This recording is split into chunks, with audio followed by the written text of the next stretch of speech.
Bien, pues como ya lo mencionaba nuestro hermano One, el día de hoy vamos a estar meditando en la parábola de la viuda y el juez injusto. ¿Cuántos de ustedes han leído ya esta parábola? Aunque sea de pasadita. ¿Ya la han leído? Muy bien. Tiene mucha similitud con la parábola anterior, con la parábola de aquel amigo que importuna a su amigo a medianoche. Tienen que ver con la oración, ambas parábolas. Y bueno, solo a manera de recordatorio, las parábolas tienen como eje central el reino de Dios. El Señor Jesús dedicó gran parte de su ministerio a hablar tanto a los discípulos como a los incrédulos en parábolas. Y a los discípulos les eran explicados o les eran manifestados los misterios de aquellas parábolas, contrario a los incrédulos. Ellos no estaban cegados. Y bueno, vamos a darle lectura a esta parábola. Ya mi hermano One leyó el versículo 1, pero lo vamos a leer. Va a aparecer en pantalla. Me siguen por favor con su vista. Dice así: también les refirió Jesús una parábola sobre la necesidad de orar siempre y no desmayar, diciendo: había en una ciudad un juez que ni temía a Dios ni respetaba a hombre. Había también en aquella ciudad una viuda, la cual venía a él diciendo: hazme justicia de mi adversario. Y él no quiso por algún tiempo, pero después de esto dijo dentro de sí: aunque ni temo a Dios ni tengo respeto a hombre, sin embargo, porque esta viuda me es molesta, le haré justicia, no sea que viniendo de continuo me agote la paciencia. Y dijo el Señor: oíd lo que dijo el juez injusto. ¿Y acaso Dios no hará justicia a sus escogidos que claman a Él día y noche? ¿Se tardará en responderles? Os digo que pronto les hará justicia. Pero cuando venga el Hijo del Hombre, ¿hallará fe en la tierra? Bien, estamos ante una parábola que tiene que ver con un tema que ya se tocó la semana pasada. Yo quisiera que ustedes participaran, aunque en las diapositivas aparecen ya prácticamente las respuestas, aún así me gustaría que participaran. Tomando en cuenta el versículo 1, ¿cuál creen que sea el propósito de esta parábola? ¿Para qué la profirió? ¿Para qué la mencionó nuestro Señor Jesucristo? La siguiente diapositiva. Si alguien quiere participar.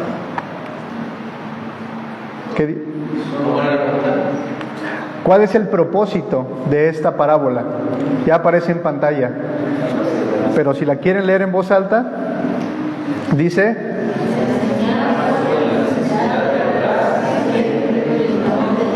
ok, desde el inicio podemos ver que nuestro Señor Jesucristo ya tenía en mente qué es lo que quería transmitirle a los discípulos con esta parábola. Enseñarles sobre la necesidad de ¿qué? De orar siempre y no desmayar. El apóstol Pablo lo dirá: orad sin cesar. Oremos todo el tiempo, en todo momento. Ese es el propósito de esta parábola. Pero nos vamos a dar cuenta, adelante, probablemente que se puede completar este propósito. Ahora, las parábolas contienen historias y en las historias contienen personajes. Algunos personajes nos ayudan a poder entender la parábola. Es decir, algunos personajes representan o no a personas. En este caso tenemos dos personajes. ¿Cuáles son? La viuda y el juez. Ahora, ¿alguien me puede decir una característica de la viuda según el pasaje? Dice Hetza que es perseverante. ¿Otra característica? ¿Cómo? Insistente. ¿Alguna característica que se les venga a la mente de la viuda que no esté en este pasaje? Si es viuda, no tiene marido, ¿no? Normalmente, indefensas, ¿no? Bueno, entonces ese es el primer personaje. Bienvenidos, hermanos. El segundo personaje, ¿quién sería? El juez. Características del juez, tenemos más. Es injusto, Dice que también no temía a Dios ni tenía respeto por hombre. Ok, entonces ahí tenemos estos dos personajes. Es algo sencillo. Esto nos va a ayudar a poder entender la parábola, pero también nos ayuda a entender a quién representan estos personajes. La viuda, por ejemplo, lean el versículo 7 conmigo si lo tienen en sus Biblias, por favor. Es Lucas capítulo 18, y quien lo tenga lo puede leer en voz alta. Y no hará Dios justicia a sus escogidos que claman a Él día y noche. Hasta ahí está bien. ¿Quién viene ante el juez clamando? La viuda, ¿no? Ante el juez injusto. Y el versículo 7, ¿quién viene ante Dios clamando? Los escogidos, ¿no? Entonces podemos decir que la viuda representa ¿a quién? A los escogidos. Ahora, el juez, ¿a quién representa? ¿Representa a alguien el juez o está ahí para otra cosa? Está ahí para otra cosa, ¿verdad? Porque según el pasaje, Dios hará justicia, contrario al juez injusto que no teme a Dios ni respeta a hombre. El juez injusto no está ahí para representar, sino está ahí para contrastar. ¿Contrastar qué?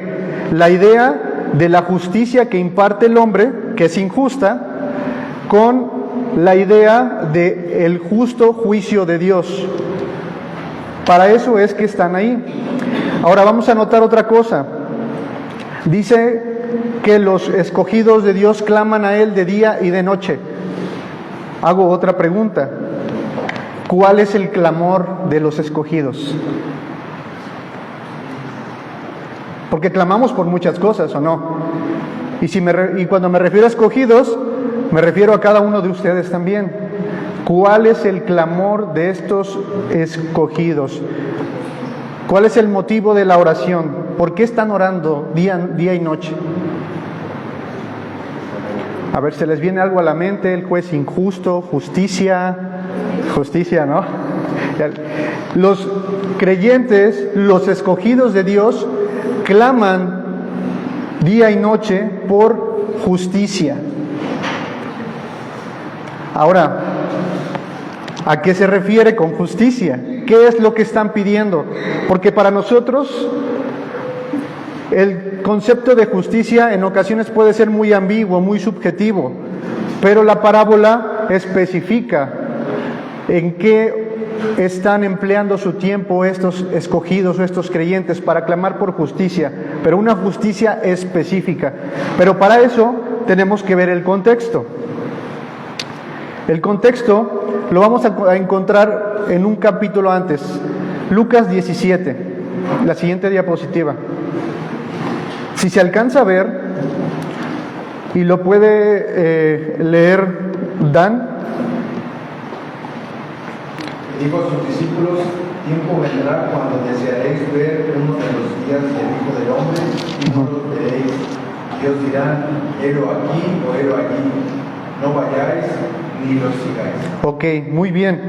Bueno, el contexto tiene que ver con la venida del reino. En el capítulo 17, casi al final, nos encontramos a Jesús siendo interrogado por los fariseos sobre el reino. Oye, Jesús, tú proclamas un reino, pero nosotros no vemos ningún reino.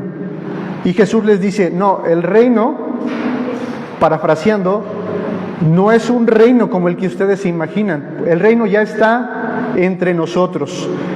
Cuando Jesús les da esa respuesta a los fariseos, ahora se sigue con sus discípulos.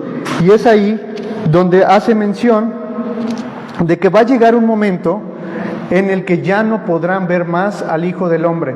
Ahora, este concepto del Hijo del Hombre es muy importante en esta parábola. Ahorita vamos a ver por qué. ¿Qué es lo que pasa? ¿Qué es lo que dice el Señor? Nuevamente, por favor, Dan.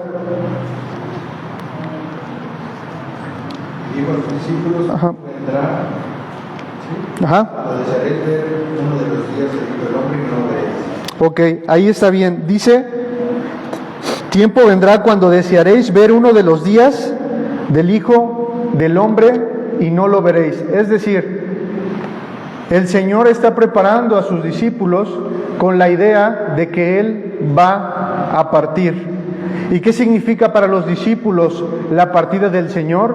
Pues obviamente tristeza, pero también con ello viene la injusticia. ¿Qué clase de injusticia es? Bueno, en la siguiente diapositiva, por favor. La injusticia de un mundo caído, caracterizado por lo menos por tres cosas. Una, por el engaño y la hostilidad contra los creyentes. Dice que el capítulo 17, verso 21, 22, y dijo a sus discípulos: tiempo vendrá cuando desearéis ver uno de los días del Hijo del Hombre y no lo veréis. Y os dirán: helo aquí o helo allí, no vayáis ni lo sigáis. ¿Qué caracteriza ese tiempo en el que Cristo no vendrá, en el que Cristo será levantado hacia los cielos? El engaño. No es un secreto que en tiempos de los apóstoles y en nuestros tiempos muchas personas se han levantado diciendo que ellos son el Cristo. Muchas personas se han levantado con una falsa profecía o una falsa enseñanza de parte de nuestro Señor Jesucristo, lo cual es una mentira. Entonces, este tiempo se va a caracterizar por eso, pero también se va a caracterizar por hostilidad. Vean conmigo el capítulo 21 de Lucas, los versos 16 y 17. Lo voy a leer. Mas seréis entregados aún por vuestros padres y hermanos y parientes y amigos, y matarán a algunos de vosotros. Lo que sucedía en tiempos apostólicos sigue sucediendo en nuestra época.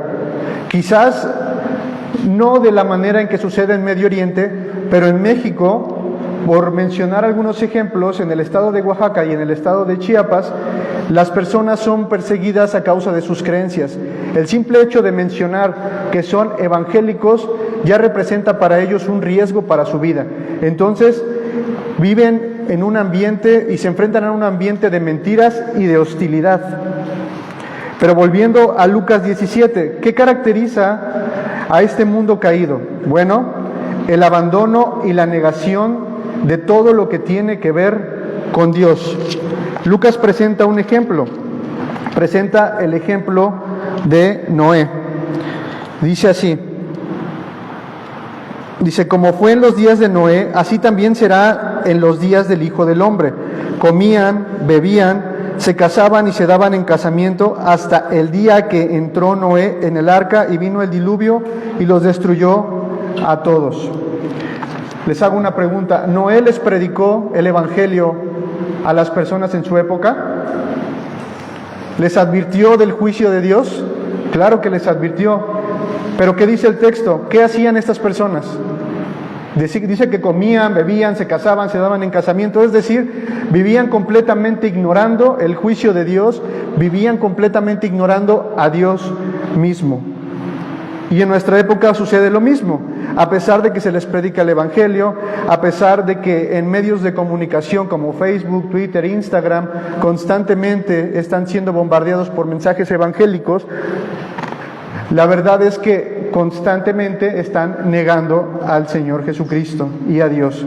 Entonces, eso caracteriza a este mundo caído. La injusticia se ve reflejada en el abandono y la negación de todo lo que tiene que ver con Dios. Y otra tercera característica es que vivimos en un mundo que se sume más en el libertinaje y la depravación sexual. Lucas 17, 28. Dice: asimismo, como sucedió en los días de Lot, comían, bebían, compraban, vendían, plantaban, edificaban, mas el día que Lot salió de Sodoma, llovió del cielo fuego y azufre y los destruyó a todos. Nuevamente vemos cómo en el ejemplo de Lot se nos muestra a un grupo de personas de Sodoma y Gomorra que vivían completamente ignorando al Señor. Ciudades que se caracterizaban por la depravación sexual. Y ahora, ¿qué tiene que ver esto con la injusticia? Bueno, pues tiene que ver todo. ¿Cuántos de ustedes no se han enfrentado a personas que por el simple hecho de ser ustedes creyentes, de alguna manera cometen contra cada uno de nosotros? Y no nos estamos haciendo las víctimas, simplemente estoy recalcando algo, una realidad que vivimos aquellas personas que profesamos la fe en Cristo. Cuando nosotros decimos que somos cristianos, en automático ponen sobre nosotros etiquetas como homófobo, retrógrada, cualquier otra etiqueta, y muchas veces nosotros no podemos siquiera defendernos, ¿no? No tenemos la oportunidad de defendernos y podemos decir que es un tipo de injusticia. Voy a mencionar un ejemplo. Hace poco leía una publicación de un hermano, de un par de hermanos que viven en Oaxaca, no recuerdo el municipio, pero no quisieron participar en un grupo que tenía que ver con reuniones religiosas para realizar ciertos eventos en ese pueblo. Por esa causa, por no querer participar, estos hermanos fueron encarcelados. Pregunto, ¿será una injusticia o no será una injusticia no querer participar de este tipo de eventos? Me refiero a un evento de tipo católico, fiestas patronales. Ante la ley, nosotros no estamos obligados a hacerlo, pero estos hermanos fueron encarcelados simplemente por eso. Después, en Oaxaca también, otro matrimonio, por el simple hecho de ser cristianos y no someterse a ciertas cuestiones que tienen que ver con ese poblado, bueno, fueron desalojados de su casa también. Entonces, sí, se siguen sufriendo injusticias. Y esto tiene que ver con la oración de la cual habla esta parábola. Ahora, vamos a la parte que nos interesa. ¿Cuáles son las enseñanzas de esta parábola para nosotros?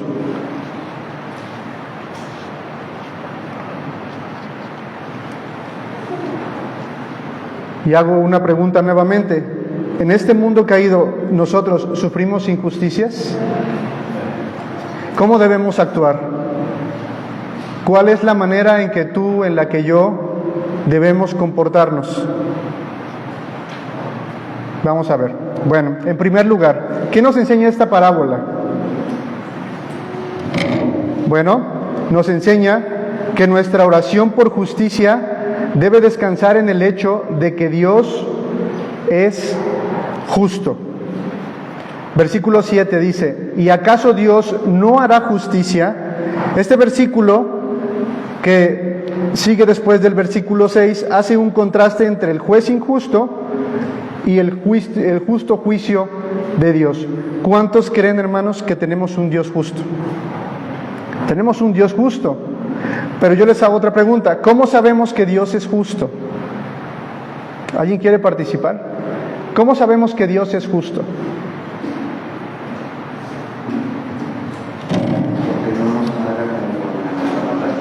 Bueno, sería misericordia. Sí, puede ser también. Pero bueno, ¿cómo sabemos que Dios es justo? Y aquí viene la importancia de algo, la importancia de su palabra. ¿Cómo es que Dios se ha revelado a nosotros? Dios se ha revelado a nosotros por medio de ¿qué? Por medio de su palabra. Es decir, la oración tiene que ver con la fe, pero nuestra fe no es subjetiva. Nuestra fe no descansa en lo que yo creo, en lo que Carlos cree, en lo que Hetzaí cree, en lo que los demás creen acerca de Dios. Si Dios se ha revelado, es para que conozcamos quién es Él y qué quiere Él. Y solamente lo ha hecho a través de un medio, a través de su palabra. Entonces es muy importante que si nosotros decimos que Dios es justo, es porque esa convicción viene a través de su palabra. Nuestra oración tiene una estrecha relación con la fe, pero no una fe subjetiva, sino una fe que se sustenta en la palabra de Dios. Vamos a ver algunos versos que nos hablan acerca de la justicia o de un Dios justo. El primero, y le voy a pedir a mi hermano Hetza que lo lea. Él es la roca cuya obra es perfecta, porque todos sus caminos son rectitud. Dios de verdad y sin ninguna iniquidad en él, es justo y recto. Ok, la Biblia dice que Dios es justo y nosotros tenemos que creerlo, porque lo dice la Biblia, ¿no? Ahora el siguiente versículo. Clemente es Jehová, justo, sí, misericordioso es nuestro Dios. Ok, nuevamente el Salmo 116 nos dice que Dios es justo. Aurelio, el siguiente versículo, por favor. No he hablado en secreto, en alguna tierra oscura, no dije a la Descendencia. de Jacob, buscarme en lugar desolado, y yo, el Señor, habló justicia y declaró lo que es recto. O sea, yo, el Señor, hablo justicia y declaro lo que es recto. Nuevamente encontramos que la Escritura declara que el Señor es justo, que el Señor es recto. El Salmo 145 dice: justo es el Señor en todos sus caminos y bondadoso en todos sus hechos. Entonces, hermanos, nuestra oración por justicia en medio de un mundo caído debe descansar en un solo hecho, en que Dios es justo. Y el concepto de justicia que nosotros tenemos debe ser el concepto de justicia que se encuentra en la Escritura. Otra cosa que nos va a ayudar a entender,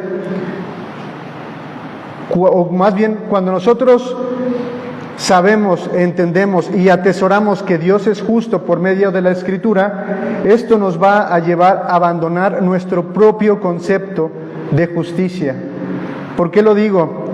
Porque ante las injusticias de este mundo caído, nosotros podemos reaccionar de dos maneras. Una, probablemente podemos ignorar los hechos, pero constantemente y más comúnmente lo que pasa es que nuestra reacción ante las injusticias es de enojo y muchas veces hacemos cosas de las cuales nos podemos arrepentir. Pero si tú y yo tenemos un concepto bíblico, o más bien descansamos en el hecho de saber que Dios es justo, esto nos debe ayudar a abandonar nuestro propio concepto de justicia. Veamos lo que dice Santiago en el siguiente versículo: por esto, mis amados hermanos, todo hombre sea pronto para oír, tardo para hablar, tardo para airarse, porque la ira del hombre no obra la justicia de Dios. Nuestra ira no es la justicia de Dios, no está obrando la justicia de Dios. Yo sé que muchos a veces oran: Señor, yo sé que tú eres justo, pero úsame a mí como el instrumento de tu justicia, ¿no? Y no es así. Nuestra ira no está obrando la justicia de Dios. El Señor va a obrar conforme a su justicia. Y esto nos lleva a nuestro siguiente punto. Tendemos a enojarnos probablemente al desesperarnos por no ver justicia. Pero nuestra segunda enseñanza, según el pasaje, según la parábola, en la siguiente diapositiva, es que nuestra oración será respondida sin falta en el tiempo indicado. El verso 8 dice: ¿y acaso Dios no hará justicia a sus escogidos que claman a Él día y noche? ¿Se tardará en responderles? ¿Cuál es la respuesta, amados hermanos? ¿Se tardará en responderles? La respuesta es no.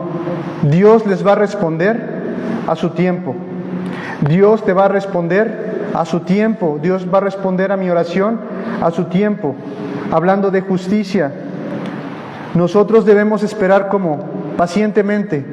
Esa es la manera en que nosotros debemos comportarnos ante las injusticias. Claro, si vamos a un caso, por ejemplo, de una mujer que está siendo golpeada por su marido, ¿es una injusticia?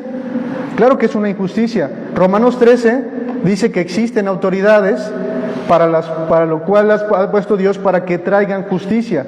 Podemos echar mano de las autoridades porque son siervos de Dios. Pero no me refiero a ese tipo de justicia. Hay injusticias que en su momento nosotros tenemos que esperar pacientemente por la respuesta. ¿Recuerdan el libro de Apocalipsis? En el capítulo 6, me parece, los escogidos del Señor claman por justicia, pero es una justicia porque están siendo perseguidos, por persecución. ¿Qué pueden hacer ante eso? Simplemente esperar pacientemente. Esa es la enseñanza para nosotros, amados hermanos. Debemos esperar pacientemente, no obrar con nuestra ira, porque no obra la justicia de Dios. El Salmo 40 nos dice algo. Pacientemente esperé al Señor y se inclinó a mí y oyó mi clamor. Versículo 4. Bienaventurado el hombre que puso en el Señor su confianza y no mira a los soberbios ni a los que se desvían tras la mentira. Entonces esperemos pacientemente la justicia del Señor. Y como tercera enseñanza, la siguiente diapositiva. Nuestra oración debe ser persistente y permanente mientras aguardamos la justicia perfecta del Hijo del Hombre. Verso 8. Pero cuando venga el Hijo del Hombre, ¿hallará fe en la tierra? Es decir, esta última frase, si la pudiéramos explicar, si la pudiéramos traducir, diría: el Señor hallará a sus escogidos confiando y persistiendo en la oración. ¿Por qué digo esto? Porque nuestra fe es sinónimo de una oración persistente y permanente. Si algo caracteriza a la fe es que es persistente y permanente.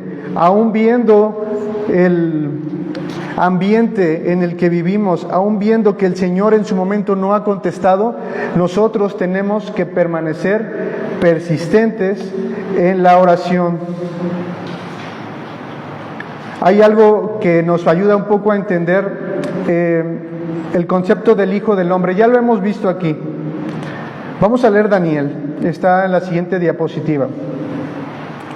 Dice: seguí mirando en las visiones nocturnas, y he aquí con las nubes del cielo venía uno como un hijo de hombre, que se dirigió al anciano de días y fue presentado ante él. Y le fue dado dominio, gloria y reino, para que todos los pueblos, naciones y lenguas le sirvieran. Su dominio es un dominio eterno que nunca pasará, y su reino uno que no será destruido. ¿Por qué nuestra oración debe ser persistente y permanente? Bueno, porque debemos aguardar la venida de Jesucristo, la venida del Hijo del Hombre. Y este concepto del Hijo del Hombre tiene que ver con la justicia perfecta del reino. El día en que toda rodilla se doblará y toda lengua confesará que Jesucristo es el Señor. Yo estaba pensando en un ejemplo y se me venía a la mente algo que sucedió en el año 1945. Estaba terminando la Segunda Guerra Mundial y el ejército alemán estaba por ser derrocado. Unos días antes de que el ejército alemán cayera, Hitler se casó con una mujer y se escondió en su búnker. Y obviamente, como era de esperarse, los aliados iban en busca de Hitler para hacer justicia por todas las atrocidades que cometió. Y pensaba, entre las personas que sufrieron y murieron, ¿se encontraban cristianos? ¿Se encontraban creyentes? ¿Ustedes qué piensan? Claro que se encontraban cristianos, claro que se encontraban creyentes. Solamente imaginemos que estas personas clamaban por justicia, y para ellos la justicia se vería reflejada en que Hitler pagara por los pecados que había cometido, por las atrocidades que había cometido. Ahora les pregunto, ¿Hitler pagó por sus crímenes de guerra? No pagó por sus crímenes de guerra. ¿Qué fue lo que hizo? Se suicidó antes de ser apresado por los aliados. Y pudiéramos decir, el Señor no respondió la oración de los creyentes en ese momento. El Señor no fue justo. Bueno, yo creo que el Señor estaba haciendo justicia desde que el ejército alemán fue derrotado. Pero lo que Hitler ignoraba, porque supongo que él pensó que iba a librar la justicia que probablemente en esta tierra le iba a hacer sufrir. Pero Hebreos dice que está escrito para el hombre que muera una sola vez y después de esto, el juicio. Entonces, hermanos y hermanas, nosotros debemos confiar que ya sea en esta vida o en el día del juicio, el Señor va a responder las oraciones por las injusticias que su pueblo ha sufrido. Entonces confiemos. Y esto, hermanos, no es no les estoy diciendo, bueno, pues entonces vamos a esperar hasta ese día. No, porque el Señor puede hacer justicia en esta vida. Pero de una u otra manera debemos confiar que el Señor hará justicia. Y nosotros debemos aguardar pacientemente. Esto es lo que nuestro Señor les está queriendo transmitir a los discípulos. La necesidad de orar siempre, ¿por qué? Por justicia y no desmayar. Eso es lo que nosotros debemos hacer, no desmayar y orar siempre, clamar por la justicia. Ahora, como conclusión y para terminar, la injusticia de este mundo cometida en contra de los escogidos parece quedar impune, lo que comentábamos. Parece no recibir respuesta de parte de Dios, pero no es así. Dios es justo y no se tardará en responder. La actitud de cada escogido debe ser de insistencia y permanencia paciente, aguardando la inminente llegada del juez justo, nuestro Señor Jesucristo. Y bien, hermanos, pues esto es lo que yo quería compartirles este día. No sé si alguien quiera comentar algo, añadir algo, hacer preguntas. Tenemos unos minutos, adelante. Mientras ibas platicando me recordé de Jesús, que también en ese acto de justicia levantó una oración para que Dios hiciera justicia, ¿no? Y su oración fue, perdónanos, ¿no? Y tiempo después fue contestar esa oración, y lo mismo sucedió con Esteban y muchos cristianos. Creo que en este caso la injusticia nos llevó a pedir justicia de parte de Dios a favor del pecador. Ok. Muy bien. ¿Alguien más? Carlitos. También me recuerda el libro de, creo que es el de Habacuc, donde el profeta le reclama a Dios en cierto sentido, porque Dios, siendo muy limpio de ojos, santo y justo, no estaba interviniendo en justicia ante las atrocidades de la humanidad de aquellos días. Y creo que esa sigue siendo la queja de muchas personas, ¿no? Cabe destacar que muchas veces la injusticia de este mundo, en primer lugar, no es el resultado de la acción de Dios, sino más bien el resultado de la acción del hombre. Pero que tarde o temprano la justicia de Dios va a ser aplicada, y sobre todo en el contexto de sus hijos, como aquellos que claman en Apocalipsis: ¿hasta cuándo, Señor santo y justo, no venga nuestra sangre de los que moran en la tierra? Y esto nos indica que la aplicación de la justicia divina tendrá su mayor expresión en el día del juicio. Y eso es mencionado. Ok, muy bien. Pues si no hay más comentarios, preguntas, adelante. Oye, llegué tarde como tú, pero la oración de repente precisamente sobre la justicia o una oración en general. Perdón, no escuché. Y el tema era la oración específicamente sobre pedir justicia, o una oración, el tema de la oración en general. No, el tema de esta oración es la justicia, según el contexto. Lucas 17, como mencionaba, nos habla que una vez que nuestro Señor Jesucristo partiera, los discípulos iban a sufrir la injusticia de este mundo caído, que según el contexto se representa en la mentira, se representa en un mundo lleno donde cada vez la depravación sexual va creciendo y ante la cual muchas veces nosotros no podemos hacer nada, o por el simple hecho de ser creyentes somos tachados como retrógradas, homófobos, ¿no? Entonces, sí, la oración de Lucas, o más bien la parábola de la viuda y el juez injusto, hace hincapié en una oración, pero por justicia. Esa es el énfasis de esta oración solamente. Bueno, entonces, pues si no hay más, vamos a hacer una oración y estamos despedidos. Señor, te damos gracias. Gracias porque tú eres bueno y porque eres justo. Señor, te pedimos que tú nos ayudes, mi Dios, sí, a dar defensa de tu palabra con mansedumbre y reverencia, pero también sabemos, mi Dios, que habrá momentos en los que debemos aguardar pacientemente y persistentemente en oración ante las injusticias de este mundo caído. Ayúdanos, Señor, para poder cimentarnos en la idea de que tú eres un Dios justo y que a la llegada de nuestro Señor Jesucristo tu justicia se manifestará de manera plena, Señor. Ayúdanos a guardar pacientemente, diligentemente, persistentemente ese día, Señor. Y oramos, mi Dios, por aquellos que cometen injusticias contra tus escogidos. Oramos pidiendo que les perdones, como decía nuestro hermano Isra, que perdones sus pecados, siguiendo el ejemplo de nuestro Señor Jesucristo. Ayuda a nuestros hermanos que padecen persecución para que puedan perdonar y orar por aquellos que los persiguen, Señor. Ayúdales, mi Dios, a poder perseverar en esta oración por justicia. Te damos gracias en el nombre de Jesús. Amén.